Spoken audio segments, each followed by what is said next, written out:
योगी आदित्यनाथ ने विधानसभा में जिसका गुणगान किया वो माफिया और कुख्यात अपराधी निकला। एक नाविक परिवार की एक सक्सेस स्टोरी यहां पे बता रहा हूं।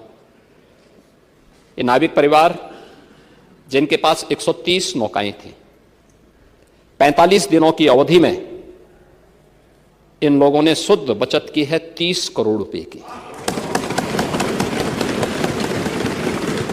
यानी एक नाव ने 45 दिनों में 23 लाख रुपए की बचत की है, कमाई की है। प्रतिदिन की अगर आप उनकी बचत देखेंगे तो यह लगभग 50 से लेके 52,000 पर डे की उनकी इनकम थी एक नाव की। योगी आदित्यनाथ का झूठ पकड़ा गया और अब पूरे देश में उनकी बदनामी हो रही है। उत्तर प्रदेश के मुख्यमंत्री योगी जी ने विधानसभा में एक बयान दिया कि यहाँ के निषाद जो है एक एक दिन में 50-50 हजार कमा रहे हैं। हमको लगा कि अगर इस तरह की बात अगर है तो हम कम से कम चल करके इस बात की हम जानकारी करें कि सच्चाई क्या है। क्या वाकई निषाद इस तरह कमा रहे हैं? कितना आप कमा लेते हैं रोज? नहीं सर, नहीं, ऐसा कुछ नहीं है। कुंभ मेला में जो आपकी ये गैंगस्टर जो है, अभी आप जो पिंटू महाराज का नाम सुने हैं, हाँ, इन्होंने नाव वालों से जैसे 10,000 का 20,000 का भाड़ा बैठा दिया। हाँ। नाव वाले को 300-400 रुपए वो देते थे, टैक्सी बोलते हैं आप, अच्छा। मतलब हमारा किराया, बाकी पैसा वो ले लेते थे। नाविक जो आप कह रहे हैं कि इतना पैसा कमाए, इतना पैसा नाविक नहीं कमाए। महाकुंभ मेले के दौरान जिस नाविक के 30 करोड़ कमाने की कहानी योगी आदित्यनाथ विधानसभा में सुना रहे हैं, दरअसल वो कुख्यात अपराधी पिंटू महरा है, जिसके नाम नैनी जेल में कई आपराधिक मुकदमे दर्ज हैं। इस पर हत्या और हत्या के प्रयास के दर्जनों केस दर्ज हैं। ये नैनी जेल का हिस्ट्री सीटर है। 2009 में अरैल में हुए दोहरे हत्याकांड का आरोपी है। यही नहीं, इसके बाप और भाई भी हिस्ट्री सीटर रहे हैं। उनके नाम भी कई आपराधिक मुकदमे दर्ज हैं। पिंटू महरा पर कुंभ मेले के दौरान नाविकों से जबरदस्ती वसूली करने का मुकदमा भी दर्ज है।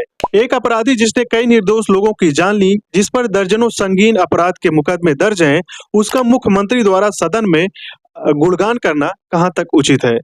योगी आदित्यनाथ माफियाओं को मिट्टी में मिलाने की बात करते हैं, लेकिन इधर तो अपराधी और हत्यारा खुलेआम घूम रहा है।